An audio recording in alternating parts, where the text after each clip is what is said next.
ফুলকপি আলু ভাজি করে শুকনো দিয়ে রান্না করবো। দুটো লাল লাল করে ভাজি করে রান্না করলে তখন মাছ অনেক ভালো লাগে। পুঁটি মাছ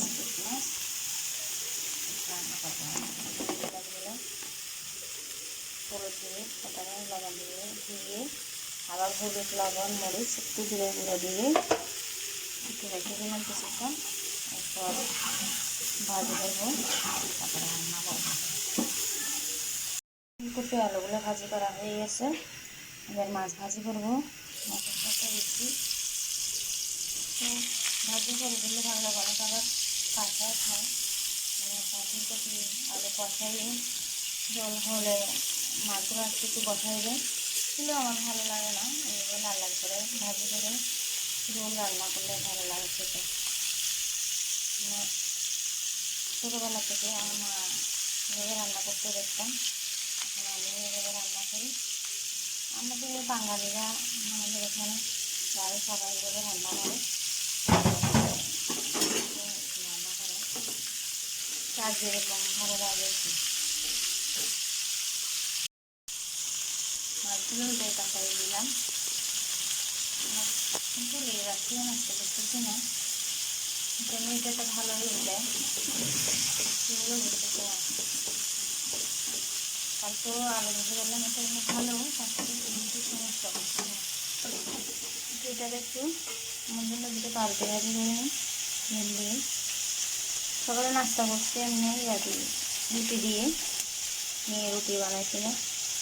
রুটি দিয়ে নাস্তা করার পর তারপরে এখন একটু ক্ষুদা লাগছে, রুটি চাল ডিমের সাথে ভাজি করতেছি। ক্ষুদা লাগলে কিছু না কিছু খেতে হয় না, আমার পা কাটা হতে যাবে।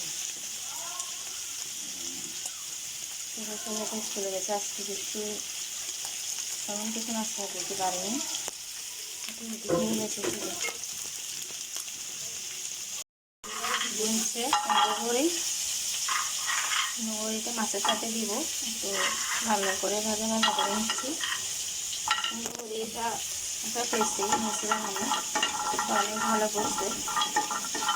সবজির সাথে মাঝে মাছের সাথে দিই, তো ভালো লাগে খেতে। আগে আমি এমনি বড়ি বানাইতাম প্লেন ডাল দিয়ে,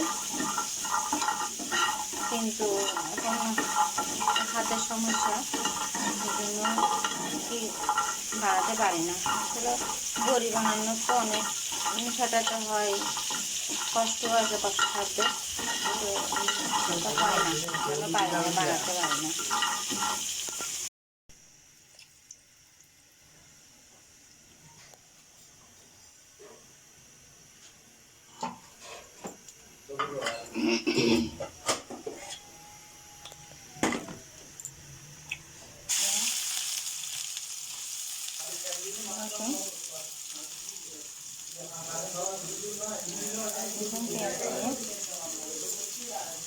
রান্না করবো।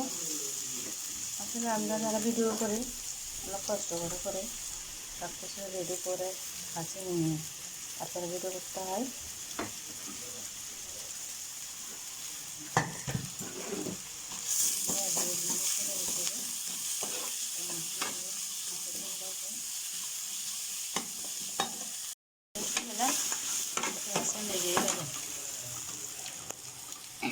মানে সামনে থাকলে সহজ হয় না, যেমন দুধ যদি আপনার চলে যায় সামনে সারাক্ষণ দাঁড়ায় থাকলে, অনেকক্ষণ দাঁড়ায় থাকলে দুধগুলো উঠতে না।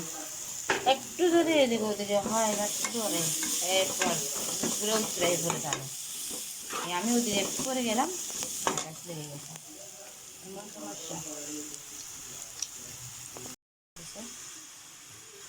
দিলাম হলুদ দিলাম, জিরে গুঁড়ো দিলাম, পরে একটু রাঁধুনি দিব, রাঁধুনি মিক্স মশলাটা দিব, বসাই নিই।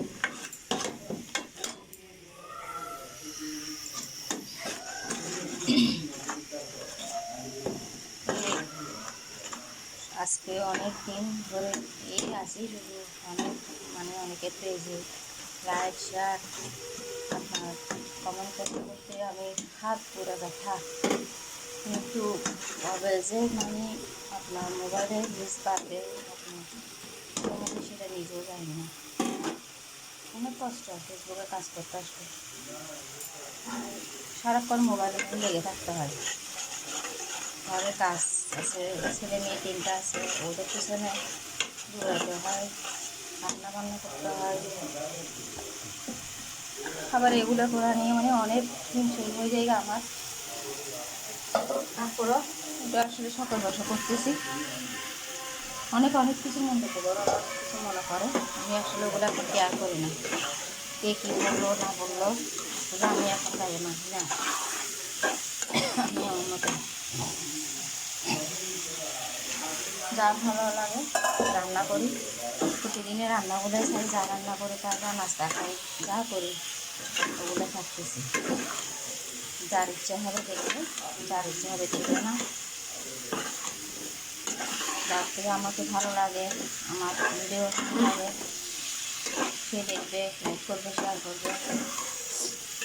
আবার অনেকে পছন্দও করে না এগুলো করতেছি।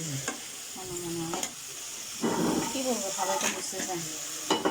আর বাঙালিরা তো, বাংলাদেশের মানুষ তো অনেক হিংসা,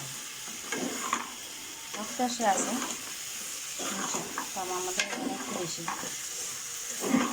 কেউ ভালো কিছু করলে, ভালো হলে কেউ এগুলা সহ্য হয় না। অনেক কিছু বলতেছে আমি জানি।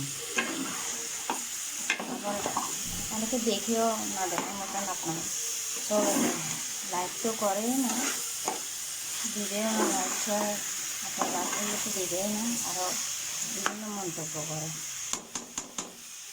যারা কাজ করে তারা বলবে এগুলো, যারা ফেসবুকে কাজ করতেছে এগুলো বুঝবে ওরা। আচ্ছা, জলটা প্রায় হয়ে আসছে, দিলাম সে মাছগুলো দিয়ে দেবো আস্তে আস্তে।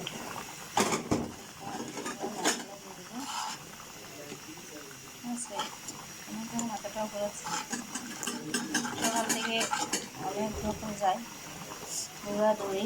সেই সকালে উঠলাম, বাচ্চাকে রেডি করে স্কুলে পাঠালাম, নাস্তা বানালাম, সবাইকে দেওয়ার পরে, খাওয়া দাওয়ার পরে আবার দুপুরে রান্না রেডি, রান্নার জন্য প্রস্তুত করি। আবার দৌড়াদৌড়ি করে রান্না বান্না কাজের মহিলাটাও আজকে 2-3 দিন ধরে আসতেছে না। আমার কিন্তু অনেক কষ্ট হচ্ছে, আসলে আমি অসুস্থ তো, মানে কাজ দূরে করে কাজ করলে অনেক ক্লান্ত হয়ে যায়। কারণ হাতের জন্য তেমন একটা কাজ করতে পারি না, ডান হাতে অসম্ভব ব্যথা। তারপরে করি কী করবো, যে সংসারের জন্য তো কাজ করতে হয়, কষ্ট হলেও করতে হবে, এই আর কি। সবাইকে ধন্যবাদ, শুভ দুপুর, ভালো থাকবেন সবাই। আর কষ্ট করে আমার ভিডিওগুলো একটু দেখবেন, কষ্ট করে একটু লাইক দেবেন। তেমন ভালো ভিডিও করতে পারি না, রান্না যা করে তাই দিই। আর আমি আসলে হাতে ধরে ধরে ভিডিও করি, কেমন হয় আপনাদের থেকে কেমন লাগে জানি না। ধন্যবাদ।